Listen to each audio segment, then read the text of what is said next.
Is time travel possible? It is possible. It's not only possible, but it's done all the time by people who are really skilled in various techniques to achieve controlled time shifts. When you have time travel, are you going forward or backward in time? Now, this is interesting. I have to lean on Professor Einstein. We tend to go back, and I think the reason is most of us simply can't relate to or believe in the concept of ourselves going forward, or maybe there's a fear of the unknown. But mostly we go back. We mostly go back in time. Einstein, when he talked about time travel in his relativity theory, he talked about going back in time by achieving the speed of light, which is 1 billion miles per second. You know, it's just a phenomenal speed. It's a universal speed that would be attainable, but not physically attainable. It would be attainable somehow magically, he said, well, maybe through a black hole, we call a singularity. If you could achieve the speed of light, you could, he said, then go back in time. He did not address the theory of going forward in time. But we know that people do. By seconds? How long? Well, years in advance. We have examples. I've studied and researched and I've interviewed. There are examples of people that have gone forward in time. And sometimes they come back and sometimes they don't. But Rudolph Fentz, it's a famous case. It was printed in Collier's.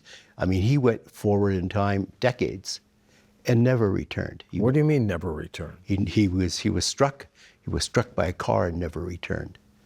And his body, it was then into the future several decades. Was that the guy who showed up in Manhattan or something? Yes, indeed. He was the man. Now, we don't have a lot of examples of people that go forward physically in time to the degree that they interact, and but usually it's you go there and you're a witness and people don't see you or nothing seems to move. But sometimes there's a complete physical case of going forward in time. And then, of course, there's a case of prophetic dreaming, where people go forward in their very lucid dreams, and they have these dreams of prophecy, right, and they come true. And how could they know this? Obviously, they've gone forward in time. And then back again with a memory or a with the memory of it, just like the shaman, they go back with the memory of it. Is there a difference between what we would consider time and God's time? Yes. So what is that? So I always like to quote Leibniz, the German rational philosopher, mathematician, I think of the 18th century, Gottfried Leibniz. And he said that there's God's time and there's man's time. God's time is infinite, it's fluid, you can't account for it. It's flexible, Man's time is very controlled and limited and fixed. We have this fixed in linear approach, this three-dimensional view of time-space, or space-time, as Einstein said. So there's man's time and there's God's time.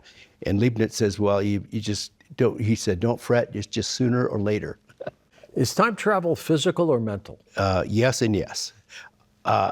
This is my third book on time. And early on I thought, it's all the examples of successful time shifting I've seen have been by people who would go into meditation or deep trances, like mystics or shamans. And they would go as a witness. And it seemed to me that they were traveling in time in an energy body. And I think this is very common.